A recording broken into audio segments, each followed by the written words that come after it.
TVT au cœur de l'information.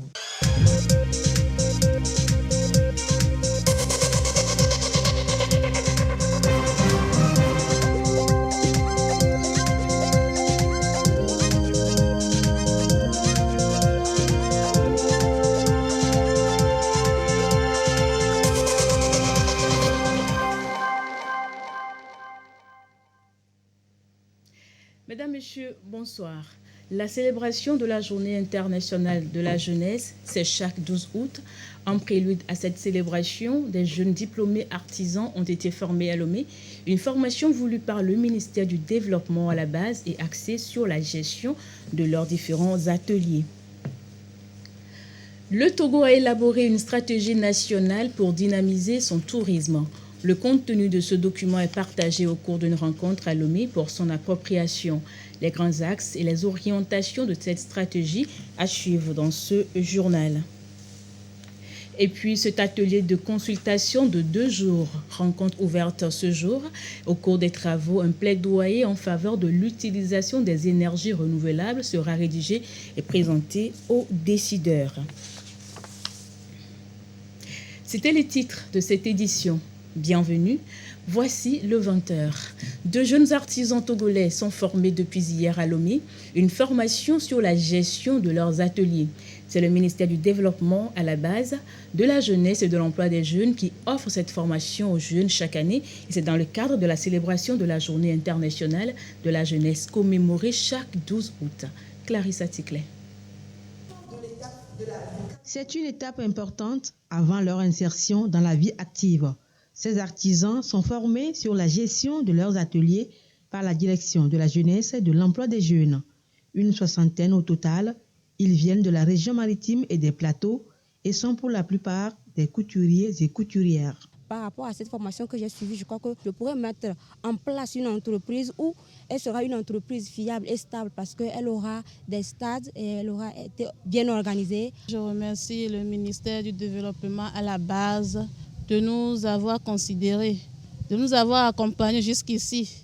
Et je prie que l'année prochaine, nos sœurs, nos frères aussi puissent avoir cette opportunité. Également dans le lot, des mécaniciens auto, des soudeurs et des maçons, tous nantis de certificat de fin d'apprentissage CFA en 2021, diplôme qu'ils ont obtenu après leur formation dans les centres ruraux d'activités socio-éducatives CRAS, les centres d'initiative professionnelle CIP et les centres et maisons des jeunes.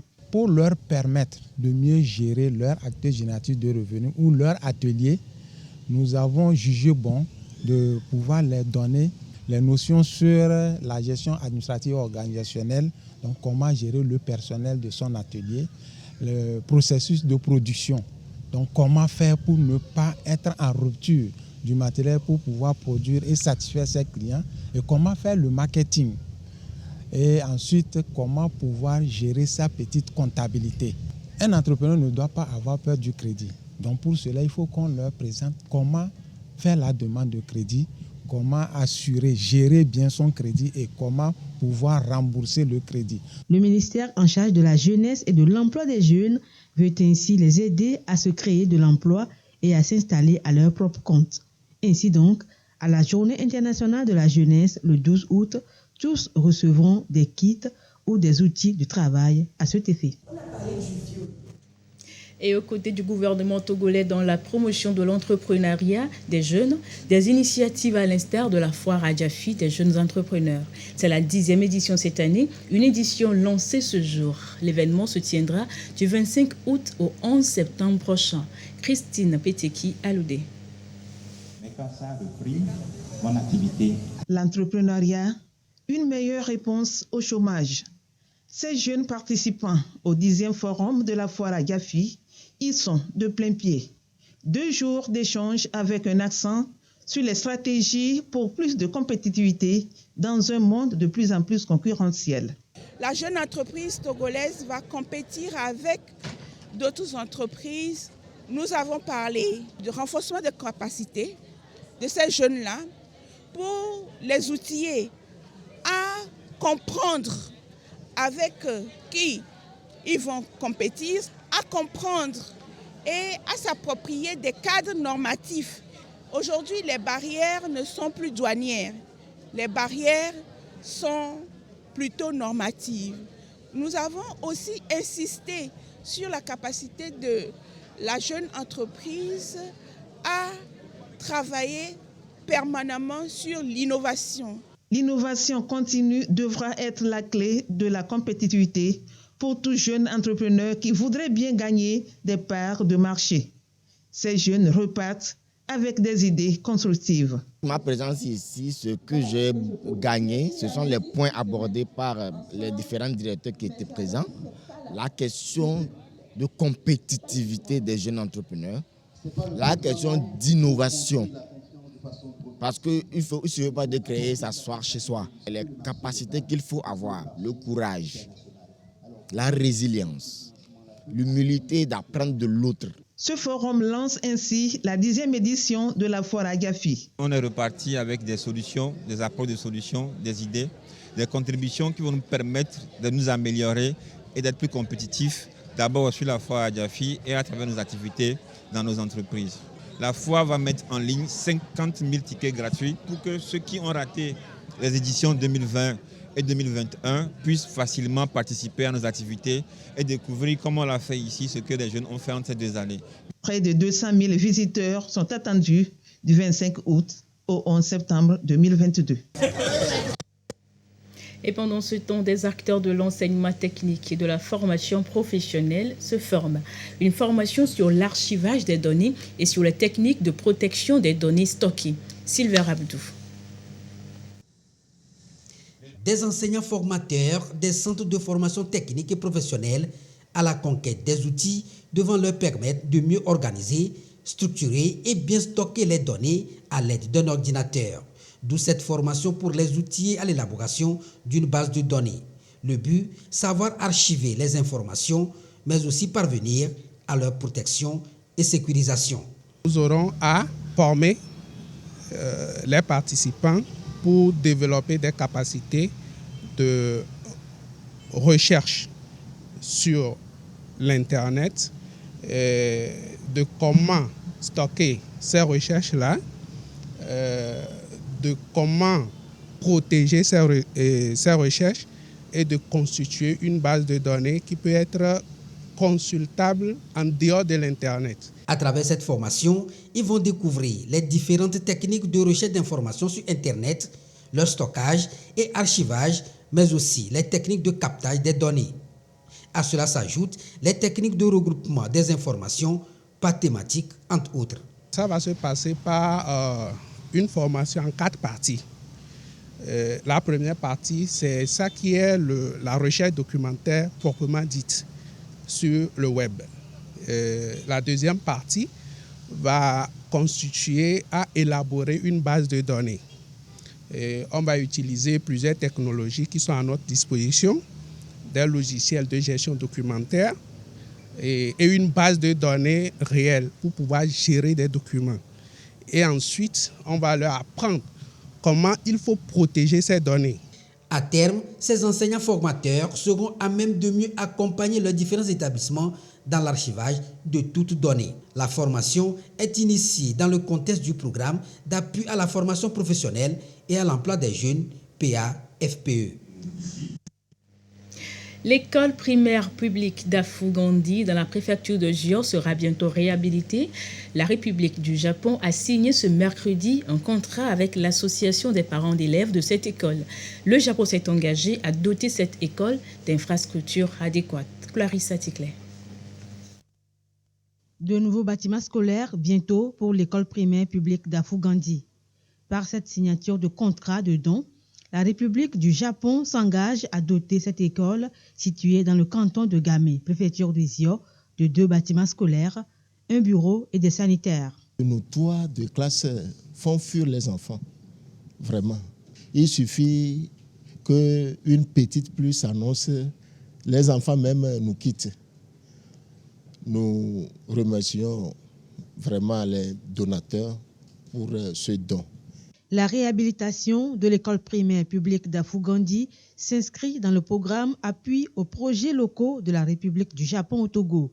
Environ 49 millions de francs CFA seront déboursés. La réalisation de ce projet offrira à environ 300 élèves et leurs enseignants des cours avec un emploi de temps adéquat sans être affectés par les contraintes météorologiques. En plus, les toilettes aménagées contribueront à l'amélioration des conditions sanitaires, à l'hygiène publique de cette école et de ses alentours. En parallèle, les rampes d'accès qui seront installées au bâtiment et aux toilettes permettront un meilleur accès aux élèves à mobilité réduite. Le contrat a été signé en présence du directeur de cabinet du ministre en charge des enseignements primaires, secondaires, techniques et de l'artisanat. Il a, au nom de son ministre de tutelle, salué l'initiative. Ces infrastructures sont dotées des aspects qui croisent bien l'éducation inclusive prônée par les autorités des sommités de l'État. C'est à ce titre-là que je voudrais encore une fois vous réitérer toutes nos admirations pour le travail abattu, espérant nous engager fermement aux côtés des communautés et de l'école qui est sous notre tutelle, de conduire la surveillance de façon beaucoup plus intensive. Depuis 2002, le Japon appuie le Togo dans le domaine de l'éducation primaire, des soins de santé communautaire, maternelle et infantile. 1 milliard de francs CFA ont déjà été investis. Un manuel d'éducation à la citoyenneté numérique. C'est une initiative du ministère en charge des droits de l'homme au profit des citoyens togolais. Ce manuel permettra d'inculquer à la population des valeurs civiques. L'heure est à la validation de ce document. Antoinette Roumao Vovor. L'Internet éduque, divertit, peut être lucratif, mais le cyberespace est également en proie à des risques dont les fake news, les arnaques et les intimidations. Il est plus qu'important aujourd'hui d'éduquer à ces médias numériques. Ils sauront comment se comporter en bon citoyen numérique. L'éducation à la citoyenneté numérique, c'est quoi? C'est sur 2 volets. Le premier aspect, c'est d'abord s'assurer que le citoyen qui participe à la société numérique sait le faire. Donc c'est la manipulation, le côté technologique. Et le second aspect, c'est qu'il sache bien le faire. C'est-à-dire qu'en responsable. Ce document est destiné d'abord au formateur et ensuite au citoyen lambda lui-même, puisque les règles que le citoyen devrait s'approprier pour développer des réflexes qui lui permettront de venir à bout des dérives qu'on observe souvent sur les réseaux sociaux. Le présent manuel va assurer le côté pédagogique de la loi du 7 décembre 2018 sur la cybersécurité et la lutte contre la cybercriminalité. Depuis sa mise en application, des centaines d'internautes en ont subi la rigueur, très souvent faute d'ignorance.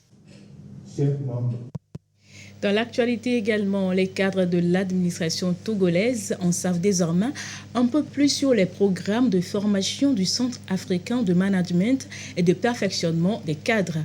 Des offres qui permettent à ces derniers d'être encore plus performants à leurs différents postes. Gisèle Kozona, Lys Diamier. Le Centre africain de management et de perfectionnement des cadres veut redynamiser le secteur administratif togolais. À cette rencontre, l'institution panafricaine de formation a présenté ses offres de services aux cadres, des parcours pouvant les outiller pour de meilleurs rendements. Le camp PC est venu pour apporter des solutions en matière de renforcement des capacités pour permettre à cette administration togolaise d'être un peu plus dynamique. Et c'est la raison pour laquelle nous sommes ici, pour présenter nos offres de formation. Des rouages du management à la restructuration des entreprises, en passant par l'évaluation, l'assistance conseil sur aussi bien les ressources humaines que sur les services. Ce centre s'est capitalisé sur ses 47 ans d'expérience pour faire avancer. Nous avons plusieurs programmes au niveau du camp PC. Alors nous faisons, en ce qui concerne les programmes diplômants, un système LMD, licence, master, doctorat.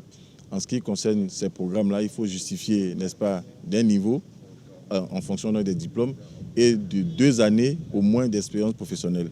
En ce qui concerne les séminaires, c'est ouvert donc, à l'ensemble des travailleurs, que ce soit le personnel d'exécution ou le personnel d'encadrement. Le Centre africain de management et de perfectionnement des cadres est localisé à Abidjan, en Côte d'Ivoire.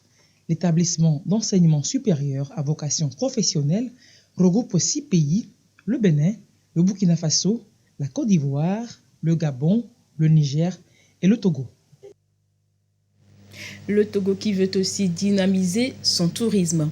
Une stratégie nationale a donc été élaborée à cet effet, conformément à la feuille de route gouvernementale 2025. Le contenu de ce document est partagé à Lomé en vue de son appropriation. Les grands axes et orientations de cette stratégie avec Tchazinambaga. Mobiliser un minimum de 500 000 touristes par an d'ici à l'horizon 2025, relever la contribution du tourisme au PIB national à hauteur de 6,2% sur la même période contre 4% en 2019.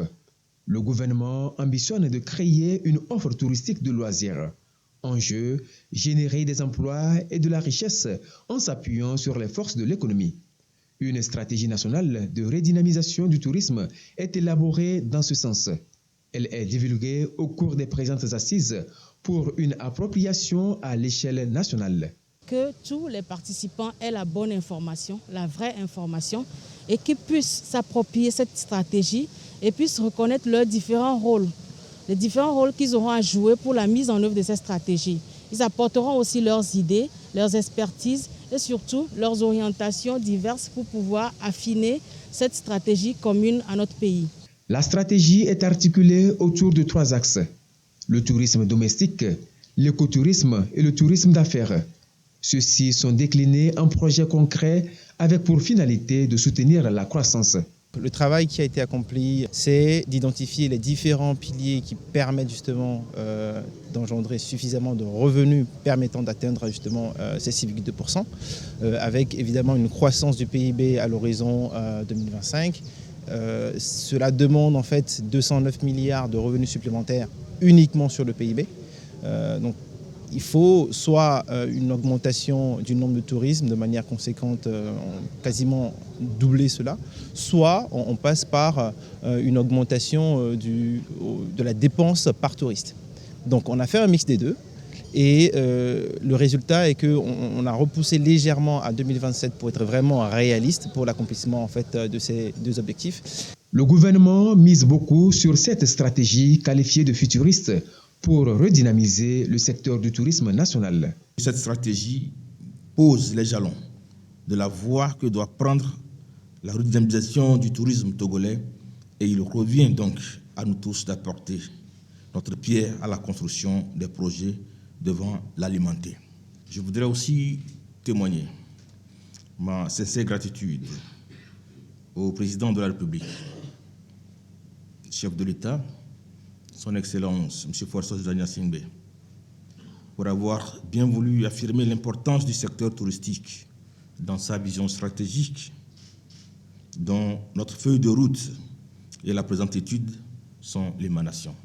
Cette stratégie est élaborée avec l'accompagnement de l'Institut Tony Blair dans une démarche inclusive et participative.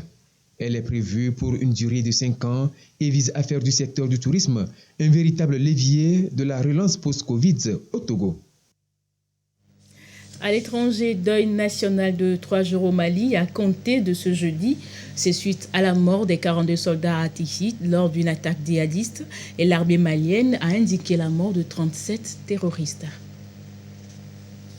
Un deuil national de 3 jours a été décrété au Mali à partir de ce jeudi. Cette décision fait suite au dernier bilan annoncé par les autorités de 42 soldats morts à Tessit lors d'une attaque imputée à des djihadistes dimanche dernier. Il s'agit du bilan humain le plus lourd pour les FAMA depuis fin 2019. Au terme des combats, le bilan se présente comme suit.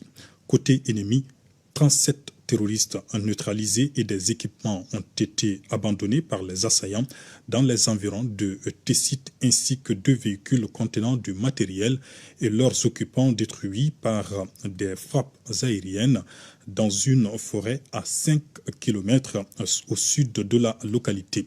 Côté ami, 42 morts, et 22 blessés. Les assaillants auraient utilisé des drones de l'artillerie et des véhicules piégés pour mener cette embuscade. Après avoir poussé dehors les forces françaises, le Mali continue de renforcer ses liens militaires avec la Russie. Mercredi, le colonel Assimi Goïta et Vladimir Poutine se sont entretenus par téléphone, se félicitant de la qualité de leur partenariat, respectueux de la transition politique malienne selon Assimi Goïta. Toujours à l'étranger, l'armée camerounaise est accusée de meurtre et de détention arbitraire. Au moins 10 personnes ont été exécutées par les troupes gouvernementales selon un rapport. Les autorités camerounaises n'ont pas encore répondu à cette accusation. Au moins 10 personnes ont été sommairement exécutées par des militaires dans la région du nord-ouest du Cameroun. C'est ce que souligne Human Rights Watch dans un rapport publié jeudi. Ces exactions ainsi que d'autres abus attribués toujours aux forces armées camerounaises auraient été commis entre le 24 avril et le 12 juin lors d'une opération contre les séparatistes anglophones actifs dans cette région du pays depuis au moins 2017. Les forces loyalistes sont par ailleurs accusées d'avoir détenu arbitrairement au moins 26 personnes et fait disparaître de force jusqu'à 17 autres. Les autorités camerounaises n'ont pas encore réagi à ces accusations. La crise dite anglophone qui sévit dans le nord-ouest du Cameroun a déjà fait plus de 6 000 morts et déplacé environ 1 million de personnes selon l'International Crisis Group. Ce conflit a été placé en juin par le Conseil norvégien pour les réfugiés au 3e rang de sa liste des 10 crises de déplacement les plus négligées dans le monde.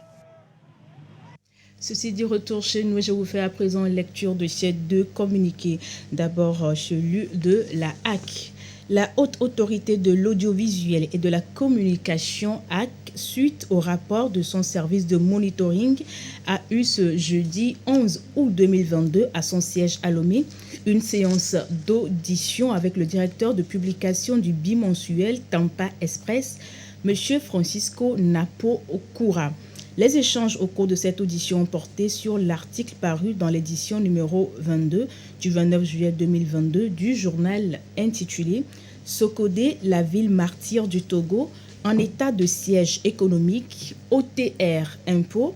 Après la pression fiscale de Gnassingbé et Yadema, de 1980 à 1990, c'est le tour de force pour faire saigner les populations. Cet article comporte des allégations gratuites et des affirmations sans preuve tendant à faire croire à un acharnement, voire à une volonté délibérée des pouvoirs publics de nuire aux commerçants Tem Kotokoli exclusivement en leur imposant des taxes et des contrôles discriminatoires par des services fiscaux dans le but de détruire leurs activités. Les propos rapportés par l'auteur de l'article sans recoupement professionnel adéquat laissent croire à une persécution sur une base ethnique et constituent de ce fait une violation des dispositions des articles 35 et 41 du Code de la presse et de la communication et de l'article 12 du Code de déontologie des journalistes du Togo qui interdisent toute allégation sans preuve et toute incitation à la haine ethnique. Au cours des échanges, le directeur de publication de Tampa Express, M. Francisco Napokura, a reconnu la gravité et les conséquences négatives éventuelles des allégations contenues dans l'article incriminé et s'est engagé à apporter un rectificatif dans la prochaine parution de son journal.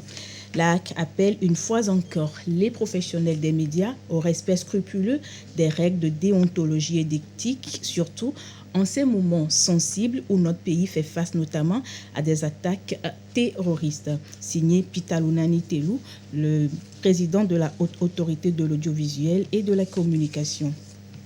Le second communiqué nous vient du ministère de l'Économie maritime, de la pêche et de la protection côtière.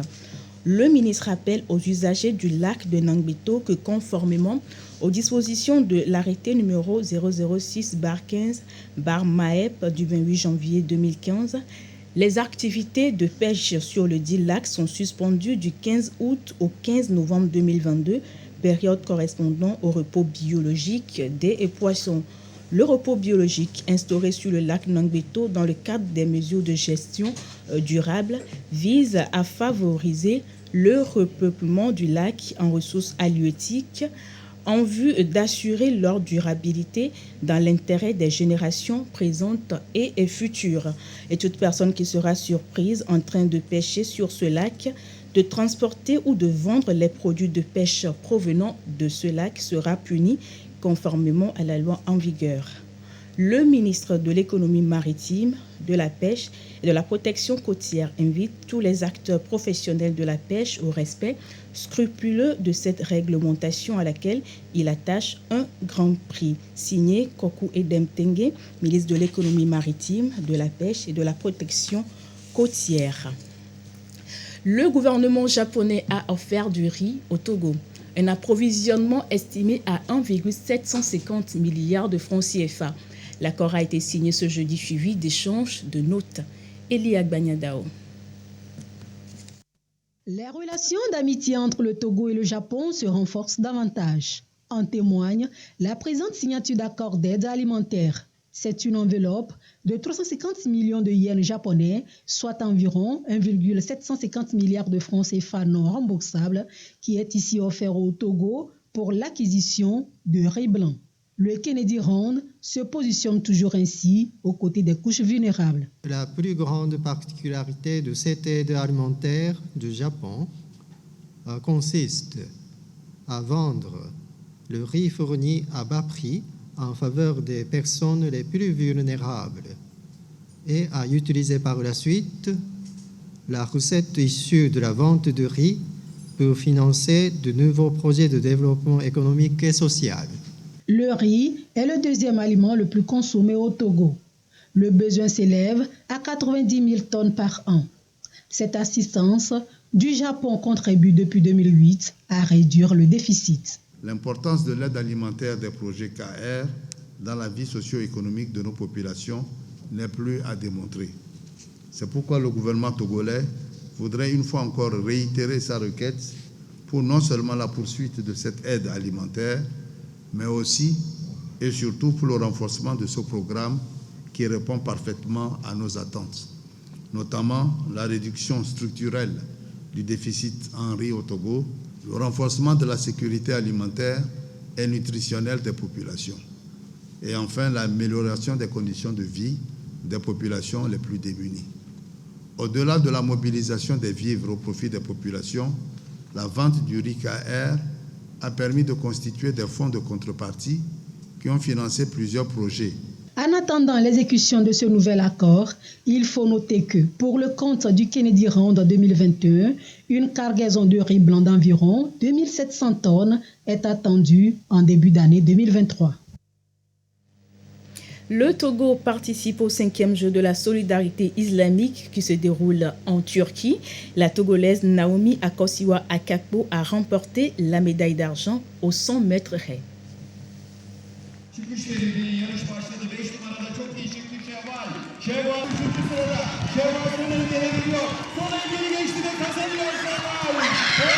suis super heureuse vraiment là. Je suis trop contente pour moi déjà. Mais aussi pour le pays, rapporter une médaille, c'est vraiment un grand honneur. J'avais promis que je le ferais, que j'allais tout faire pour le faire et d'avoir accompli, c'est vraiment trop bien. Les conditions n'étaient pas ouf, on dort pas bien, c'est compliqué, on est fatigué, mais les champions, comme je dis toujours, en toutes circonstances, ils courent vite. Et je suis restée focus sur ce que j'avais à faire. Et j'ai tout donné pour courir vite aujourd'hui et ça a fonctionné. Il ne faut rien lâcher, il faut se lancer. Si vous avez envie de commencer l'athlétisme et vous vous dites que c'est trop dur, il faut y aller à fond, n'hésitez pas une seconde et ne doutez jamais de vous, de vos performances. Restez focus et tout se passera bien pour vous. Sport encore, mais cette fois-ci en terre togolaise, tournoi Dr Kaolo, une compétition qui honore la mémoire de Kosivi Edmond Apeti alias Dr Kaolo, décédé il y a 50 ans. Le tournoi a démarré ce samedi. Dans le sujet qui suit, les acteurs sportifs reviennent sur l'intérêt d'une telle initiative. Aflim Johnson. Tournoi Dr Kaolo, une compétition en hommage à Edmond Apeti, icône du football togolais et de l'étoile filante. Le club qui l'a vu briller rappelle à la mémoire des Togolais le buteur, considéré comme le meilleur footballeur togolais de tous les temps. Un repère pour la jeune génération du shooting star. On nous en parle, les dirigeants nous rappellent les bienfaits de ce monsieur, son parcours, ça l'a été envers le club ses prestations, sa discipline. Donc, on nous le donne comme exemple que nos jeunes aujourd'hui doivent suivre. Donc imaginez si Étoile Filante remporte cette première édition. Vous savez, à l'Étoile Filante, il n'y a que le mental de gagne. Au-delà du devoir de mémoire à l'endroit de Dr Kaolo, l'intérêt d'une telle initiative pour l'Étoile Filante et le football togolais réside ailleurs, surtout avec un certain Cheikh Emmanuel Adebayor comme invité d'honneur. Ce son de cloche vient de l'ancien international et champion d'Afrique ghanéen, Karim Abdul-Razak. Un tournoi pour l'anniversaire de Dr Kaolo, c'est très bon. S'il n'y a pas de tournoi là, je crois que tous les joueurs ils dorment maintenant. Parce qu'il n'y a pas de championnat, donc non. Donc Adebayor, c'est le symbole du football togolais. Il a allé Coupe du Monde, il a allé Coupe d'Afrique, il a fait tout. Il a allé Europe, il a fait avec les grandes équipes, tous. S'il vient comme ça, le public va venir te voir. Adebayor, tout va bien, quoi. En attendant peut-être de brandir le Graal dans quelques jours, l'Étoile Filante est aux commandes du groupe A avec 4 points, derrière Agaza Omnisport et l'Entente 2 qui en totalisent chacun 2. Les étoilistes affrontent les Verts de Tocoin dans un derby de la capitale pour le leadership du groupe ce samedi 13 août.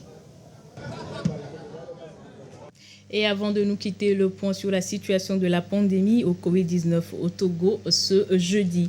Nombre de cas confirmés, 38 256, 20 nouveaux cas depuis hier. Nombre de personnes guéries, 37 893, 52 nouveaux guéris depuis hier. Nombre de cas actifs, 82 et 281 décès. Des chiffres communiqués par le ministre de la Santé, de l'Hygiène publique et de l'Accès universel aux soins, professeur Moustapha Mijiawa. Ainsi s'achève cette randonnée de l'information. Merci à vous de l'avoir suivi et merci également à l'équipe qui l'a réalisé. Bonne soirée à vous en compagnie de nos programmes. Au revoir.